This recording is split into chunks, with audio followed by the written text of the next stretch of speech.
la personne dit qu'elle a le rhumatisme. Le rhumatisme, c'est un mot derrière lequel se cache une certaine acidité du sang. On va manger certains aliments. Par exemple, vous faites le matin café au lait, sucre, pain, il y a des acidités. Vous faites à midi attiéké, poisson ou attiéké, viande, sans mettre des légumes, il y a acidité. Vous faites attiéké, poulet ou bien riz, poulet, sans mettre des légumes, il y a acidité. Donc ce qu'il faut faire, c'est de mettre toujours une assiette de légumes, carottes, oignons, concombres, tomates, salade, persil, en tête de repas avec l'assaisonnement, huile d'olive, etc., etc., avant de manger un plat cuit. Comme ça, vous allez faire ce qu'on appelle l'équilibre acido-basique. Mais s'il y a trop d'aliments acidifiants, viande, poisson, œufs, ça acidifie le corps. Sucre blanc, ça acidifie le corps. Café au lait, sucre, ça acidifie le corps.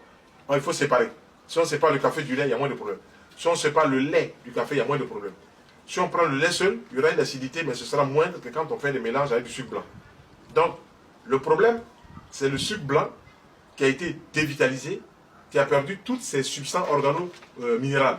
Donc, le sucre blanc se retrouve en étant sucre de nom. Et ce qui reste dans le sucre blanc, c'est le saccharose, c'est-à-dire juste son goût sucré. Mais tout ce qui est magnésium, calcium, ça a disparu par des procédés de transformation. Hélas. Voilà, donc c'est à nous de choisir si on veut prendre un sucre de bonne qualité, ou si on veut prendre du miel ou bien se porter. Voilà, donc c'est à nous de voir cela. Maintenant, pour soigner le rhumatisme, on peut faire un verre de jus d'oignon coupé de citron. On fait un oignon cru écrasé. On met ça dans de l'eau, un verre, et puis on met un citron dessus. On fait une cure de 3 verres par jour. Au réveil, 1 heure après petit déjeuner de fruits. 3 jours sur 4. Quand il dit 3 jours sur 4, ça veut dire quoi? 3 jours de fruits au petit déjeuner, 4e jour un petit déjeuner cuit. Mais dans le petit déjeuner cuit, on ne vient plus sur le café au lait. Voilà, ce sont des mélanges qui ne sont pas bons du tout. On ne vient plus sur le cacao au lait, on ne vient plus sur le thé au lait. C'est soit l'un, soit l'autre. Et quand on va mettre un élément sucré dedans, il faut préférer le miel.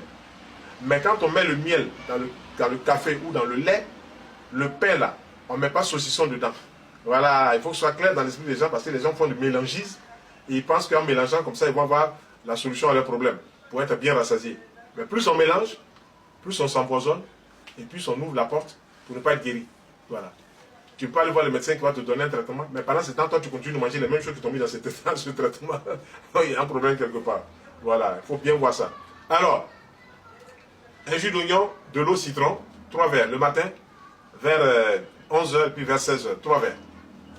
Maintenant, il faut que la personne mange à midi une assiette de légumes, crudités végétales, c'est-à-dire salade, carottes, concombres, tomates et tout ça, ou bien qu'elle fasse un jus avec ces mêmes légumes-là, avant de manger un aliment cuit.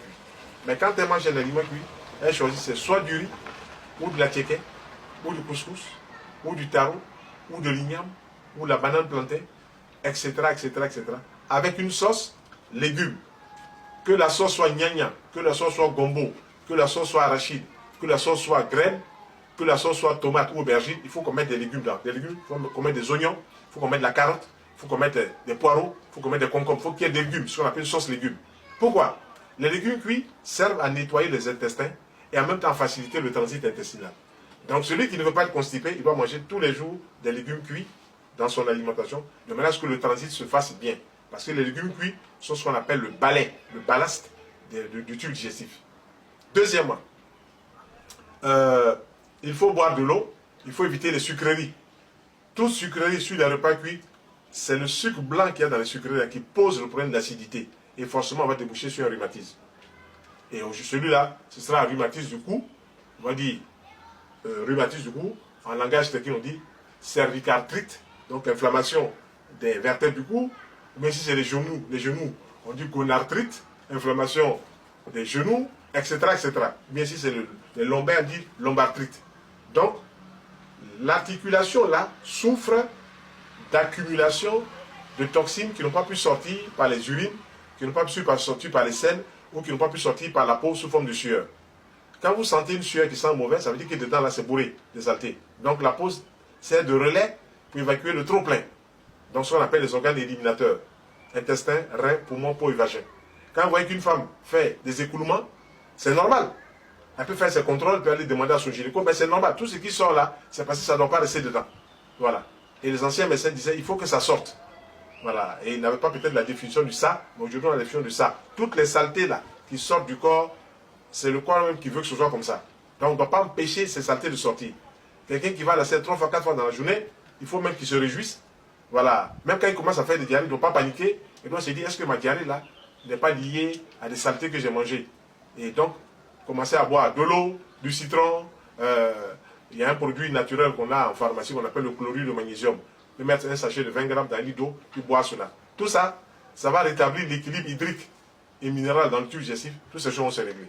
C'est ce que nous, les naturothérapeutes, nous proposons pour apporter une aide à ceux qui font recours à nous.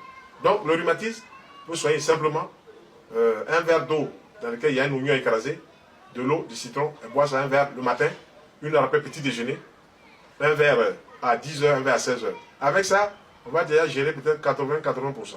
Maintenant, si la personne veut des plantes, il y a des plantes comme l'arpagophytum, qui sont des plantes, ça pousse en Afrique du Sud, l'arpagophytum. Il y a des plantes comme l'aubier de tilleul, il y a des plantes comme le cassis, il y a des plantes comme le frêne, voilà, il y a des plantes comme la reine des prés, qui sont des plantes qui sont connues. Vous trouvez ça dans les pharmacies spécialisées, dans les maisons spécialisées. Quand vous achetez cela, on va vous montrer comment utiliser et puis vous utilisez, vous allez bien vous porter. Mais personne ne peut échapper à la loi de la maladie s'il ne respecte pas le minimum de règles. Voilà. Celui qui mange à checker poisson tous les jours, quand il est constipé, il ne faut pas qu'il aille se plaindre de bon Dieu pour dire je suis constipé. C'est lui-même qui est responsable de cela. Il y a une chose là où, dans mon point de vue, Dieu n'intervient pas. Tu es libre de manger ce que tu veux. Mais tu es libre aussi d'attraper les maladies qui vont arriver. Voilà. Quand ça vient, il ne faut pas pleurer. Voilà. Dieu là, il nous a mis sur la terre ici. Il dit, vous faites ce que vous voulez, le libre arbitre. Mais dans votre libre arbitre là, quand vous poussez loin sur certaines choses, vous allez récolter le fruit de ce libre arbitre là. Tout simplement. Donc il faut qu'on apprenne à gérer certaines règles élémentaires de la vie. Voilà. Si on règle comme ça, il n'y a pas de problème.